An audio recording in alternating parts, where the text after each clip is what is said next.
Hello everyone, myself Santosh Chaube. Today I am going to discuss with you a very different topic. आज मैं आपसे एक बिल्कुल अलग विषय पे बात करने आया हूं, लेकिन मैं आपसे कहना चाहूंगा कि इस विषय को मैं शुरू करूं, आप सबसे पहले मुझे इस बात के लिए माफ करना कि मैं किसी एक पर्टिकुलर व्यक्ति के ऊपर वीडियो बना रहा हूं।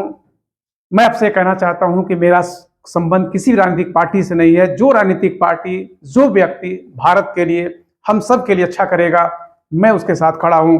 और पिछले 15 वर्षों तक जो मैंने टीचिंग की, जो मेरे विद्यार्थी वो इस बात को अच्छी तरह से जानते हैं कि जो व्यक्ति सही है, मैं उस व्यक्ति के साथ खड़ा हूं। और निश्चित रूप से न मैं मोदी जी का विरोधी हूं, न मैं राहुल गांधी का समर्थक हूं, न मैं अखिलेश यादव जी का विरोधी हूं। मैं सभी व्यक्तियों का समर्थक हूं। जो व्यक्ति सही काम करेगा, जिस पॉइंट ऑफ टाइम पे काम करेगा, क्योंकि किसी व्यक्ति का समर्थन नहीं होता, व्यक्ति के कार्यों का समर्थन होता है। मैं यहां पे आपसे बात करने आया हूं कि आप जिस व्यक्ति को पप्पू कहकर मजाक उड़ा रहे हो, आप जिस व्यक्ति को फेंकू कहकर मजाक उड़ा रहे हो, क्या आपको ऐसा करने का अधिकार है? क्या आपको ऐसा करना चाहिए? क्या ऐसा करना उचित है? तो मैं आज सिर्फ और सिर्फ इस बात पर कंसंट्रेट करने वाला हूं कि पप्पू कहना किसी को हास्यास्पद किस प्रकार से है। क्या पप्पू कहना किसी का मजाक उड़ाना है? इट इज रिडिकुलस टू से पप्पू टू एनीवन। अगर आप राहुल गांधी जी को पप्पू कहकर मजाक उड़ा रहे हो, मान लो, तो क्या यह इतनी हास्यास्पद बात है क्या? आइए मैं इस पे आपसे बात करने वाला करूं। सबसे पहले मैं आपको बता दूं कि पप्पू क्यों हो गया भारत में एक डेरोगेटरी टर्म। पप्पू का तो मतलब होता है प्यारा बच्चा। भारत के करोड़ों पिता जो अपने बच्चे से प्यार करते हैं, वो अपने बच्चे का नाम पप्पू रखते हैं। भारत में सबसे अधिक जो निकनेम रखे जाते हैं प्यार से, वो होता है पप्पू और गुड्डू। पप्पू मतलब पिता का प्यारा, गुड्डू मतलब गुड़ से भी मीठा।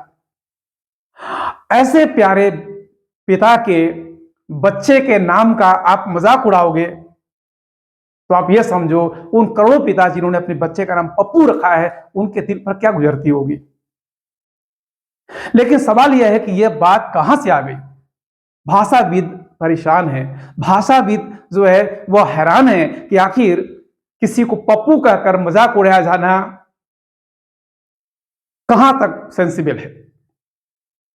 My dear friends, my dear students, सबसे पहले बताऊं मैं आपको कि ये बात कहां से शुरू हुई, क्यों ऐसा हुआ। 2005 में कैडबरी ने एक एडवर्टीजमेंट, एक एड बनाया, जिस एड में अमिताभ बच्चन जी को लीड रोल में रखा गया। वो एक दुकान चला रहे हैं, वहां पे कुछ बच्चे जाते हैं, कैडबरी मांगते हैं, और जब वो बच्चे कैडबरी ले लेते हैं तो अमिताभ बच्चन जी उन बच्चों से पैसे की डिमांड कर रहे हैं। बच्चे कहते हैं पैसा पप्पू देगा। अमिताभ बच्चन जी पूछ बैठते हैं कि पप्पू पैसा क्यों देगा भाई? तो कहते हैं पप्पू पास हो गया। इस पर अमिताभ बच्चन जी लगते हैं जोर जोर से नाचने, बड़े खुश हो जाते हैं। और वहां पे पप्पू दिखाया गया कि पप्पू 12वीं क्लास पास हो गया। इसका मतलब यह निकला कि जो पप्पू है, एक पर्टिकुलर बच्चा जो पास नहीं हो पा रहा था, वो बच्चा पास हो गया। इस खुशी में वह लोगों को चॉकलेट खिलाएगा। अब आप ये बताओ कि कोई एक बच्चा पप्पू अगर पास नहीं हो पा रहा है, तो क्या कोई ऐसा बच्चा जिसका नाम मुन्ना हो, बबलू हो, गुड्डू हो या कुछ और हो, कैसे बच्चे फेल नहीं होते क्या? बात आगे बढ़ी। 2008 में एक फिल्म आई, फिल्म का नाम था जाने तू या जाने ना। अब्बास टैरवाला के निर्देशन बनी फिल्म थी, और उस फिल्म में गाना ही आ गया कि पप्पू कांट डांस आला, कि पप्पू डांस नहीं कर सकता। तो हो सकता किसी एक पप्पू के बारे में कहा गया कि पप्पू डांस नहीं कर सकता, लेकिन आपने भारत के सभी पप्पुओं के बारे में मान लिया कि पप्पू डांस नहीं कर सकता। जैसे कि सारी जो है वो शीला की जवानी, सारी शीला जो है जवान हो जाती। एक गाने बनते हैं इस तरह से, और ऐसे सारे लोग जो उन नाम के होते हैं उन पर जो है आप नाकामयाबी का उन पर कोई ना कोई आप नेगेटिव नकारात्मक कोई चीज थोप देते हो। यही नहीं, 2011 फिर एक फिल्म आ गई, फिल्म का नाम ही रख दिया गया पप्पू कांड डांसशाला। और जिस व्यक्ति ने राहुल गांधी जी को सबसे पहली बार पप्पू कहकर पुकारा, जरा उस व्यक्ति का भी कैरेक्टर आप जान लो। 2004 में वो, सॉरी 2004 के पहले आ जाइए, 19 साल तक वो व्यक्ति अपने जीवन को क्रिकेट के लिए समर्पित करता है। फिर एकाएक उसको तेज बॉलों से डर लगने लग जाती है, क्योंकि स्पिनर को खेलने में वो माहिर है। अपने आप को इंप्रूव न करके वो कहता है कि नहीं, मैं मैदान छोड़ रहा हूं भाई। फिर व्यक्ति आ जाता है पॉलिटिक्स में, राजनीति में। 12 वर्ष तक वह कसीदे गढ़ता है बीजेपी की। फिर एकाएक उसको लगता नहीं बीजेपी ठीक नहीं है, उसका पाकिस्तान का प्रेम झलक उठता है। फिर उसको जो सोनिया गांधी शैतान दिखती थी, वो उसको मां दिखाई देने लग जाती है। वो व्यक्ति आ जाता है आपके पाकिस्तान, आप कांग्रेस के फिर कांग्रेस का पल्ला पकड़ लेता हो। वह व्यक्ति जो 25 वर्ष की अवस्था में क्रोध में एक 65 साल के व्यक्ति को एक थप्पड़ मारता है, जिससे उसकी जान चली जाती है। कपिल का लाफ्टर शो ज्वाइन करता है।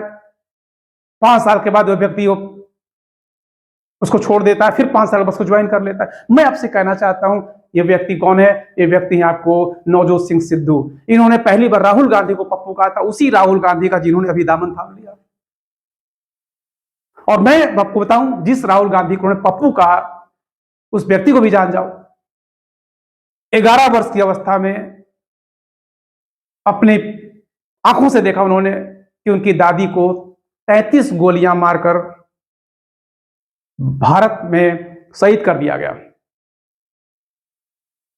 21 वह व्यक्ति, वह छोटा सा बच्चा, 11 साल का बच्चा अपनी दादी को गुड बाय किस देकर के स्कूल जा रहा है। आता है तो पता चलता है कि 33 गोलियां उसके शरीर पर जो है वो दाग दी गई है। इसके बाद 21 साल की अवस्था में उसे पता चलता है कि इस देश के सेवा करने के एवज में उसको जो पुरस्कार मिला है, वो पुरस्कार यह मिला कि उसके पिता के परखच्चे उड़ा दिए गए। इतने परखच्चे उड़ गए कि शरीर को ही पहचानना, शिनाख्त करना मुश्किल हो गया।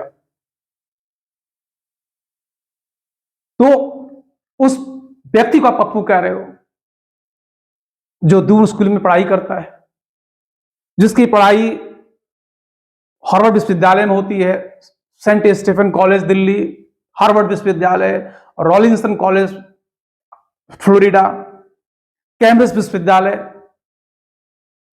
और यही नहीं, वो व्यक्ति आपको 1994 में उसको एक जॉब मिलती है। जॉब देने वाली कंपनी जो मॉनिटर ग्रुप था, जिस उस समय के हिसाब से उनको 3000 पाउंड मिल रहा था। पैसे अगर आप उसको आज के हिसाब से, आज का जो इन्फ्लेशन है उसके हिसाब से अगर निकालोगे तो लगभग 15-16 लाख रुपए प्रति महीने के हिसाब से हो गया। 15-16 लाख रुपए की नौकरी करने वाला व्यक्ति, वो भी एक ऐसे ग्रुप में काम कर रहा है जो ग्रुप जो है स्ट्रेटेजिक एडवाइस देती है, सामरिक जो है वो सलाह देती है। ऐसी कंपनी में काम करने वाला व्यक्ति 2004 में भारत राजनीति ज्वाइन करता है। वो व्यक्ति, चलो मान लिया कि पिता के नाम पर, उनकी दादी के नाम पर, उनके नाना के नाम पर उसको वोट मिल जाते हैं। लेकिन 5 साल तक काम करने के बाद, उस समय उसको, जब 2004 में व्यक्ति भारत में लोकसभा का चुनाव लड़ता है, उसमें उसको मिलते हैं 2,90,000 वोट। अगला चुनाव होता है तो यह वोट बढ़कर हो जाता है 3,80,000। हालांकि अगले चुनाव में परसेंटेज घटा, अगले चुनाव में वोट की संख्या घट गई, अगले चुनाव में फिर चुनाव हार भी गए। लेकिन फिर वो व्यक्ति केरल के वायनाड से चुनाव लड़ता है, वहां पे रिकॉर्ड मतों से विजय होता है। इतना मत कि आज तक कांग्रेस के किसी भी, कांग्रेस में चाहे उनके परिवार के किसी व्यक्ति को उतना वोट आज तक प्राप्त नहीं हुआ। 8 बार उस व्यक्ति ने शूटिंग में नेशनल अवार्ड जीता है। जूडो कराटे में, अकीदो में उन्होंने ट्रेनिंग ली है। अच्छा तैराक है। 4000 किलोमीटर की यात्रा वो व्यक्ति 137 दिन में तय करता है, भारत जोड़ो यात्रा के रूप में। आप ही बताओ, ऐसे व्यक्ति को आप यह कहकर के वो व्यक्ति निर्बुद्धि है, वो व्यक्ति इनकॉम्पिटेंट है, उस व्यक्ति हो सकता है कभी कभी बोलते बोलते आदमी का के टंग स्लिप कर जाते हैं। तो मैं आपको बताना चाहता हूं, देखो कि टंग स्लिप करना कोई बड़ी बात नहीं है। भारत में बहुत सारे ऐसे लोग हुए जो पढ़ना लिखना भी नहीं जानते थे, but they prove to a very good administrator. जैसे कि अकबर की बात ले लो, जैसे कि शिवाजी की बात ले लो, जैसे रंजीत सिंह की बात ले लो, वो तो पढ़ना लिखना भी नहीं जानते थे। मैं तो पढ़ाई लिखाई को मैं कहता हूं। और सबसे बड़ी बात देखो, Akbar was not a great orator, बहुत अच्छी बात नहीं बोल पाते थे। महात्मा गांधी, इसको पूरी दुनिया जिनके सामने नतमस्तक है, वो शुरू में महात्मा गांधी जब 1993 में गए आपको बॉम्बे में प्रैक्टिस करने के लिए, तो उन्होंने खुद लिखा अपनी आत्मकथा में कि मेरे पैर कहां पर रहते, सर चकराने लगा, मेरे मुंह से एक बोल न फूट पड़ता था। स्वयं विवेकानंद जी जब 1893 में शिकागो में गए भाषण देने के लिए, तो वहां पर भी उनकी भी यही हालत थी। पहले उनके मुंह से कोई बोल फूटता पड़ता था, लेकिन जब उन्होंने बोलना शुरू कर दिया, धाराप्रवाह बोला उन्होंने। इसी प्रकार से देखिए, शुरुआती दौर में जब कोई व्यक्ति किसी नए काम को करता है, तो उस व्यक्ति की हो सकता है कोई व्यक्ति उतनी प्रोफिशिएंसी से काम न कर पाए, लेकिन उस के आधार पर आप किसी व्यक्ति की क्षमता का निर्धारण नहीं कर सकते हो। और मैं देखो कहना चाहता हूं, हो सकता है कि राहुल गांधी इनकॉम्पिटेंट हो राजनीति के लिए, हो सकता है कि राहुल गांधी आपके माने पे खनन करते हो, लेकिन कृपया करके पप्पू कहकर किसी व्यक्ति का मजाक न उड़ाए, क्योंकि भारत में करोड़ों ऐसे पप्पू हैं जो बहुत कॉम्पिटेंट हैं, जो बहुत क्षमता रखते हैं। और मैं ऐसे पप्पुओं के लिए मैं वीडियो बना रहा हूं। मुझे राहुल गांधी से कोई मतलब नहीं है, मुझे मोदी से कोई मतलब नहीं है। मतलब सिर्फ इतना है कि वो भारत की राजनीति में वे हमारे जो है वो हमारे पॉलिटिकल लीडर्स हैं, और हमें उनका सम्मान करना चाहिए, हमें उनका मान बढ़ाना चाहिए। हाँ, जब चुनाव आए तो अपने जो आपकी जो जरूरतें हैं, उसके जरूरत के हिसाब से जो व्यक्ति खड़ा उतरता है, आप उसको वोट करो, वो अच्छी बात है, लेकिन किसी व्यक्ति का कृपया करके मजाक न उड़ाएं। Thank you very much everyone, thank you so much.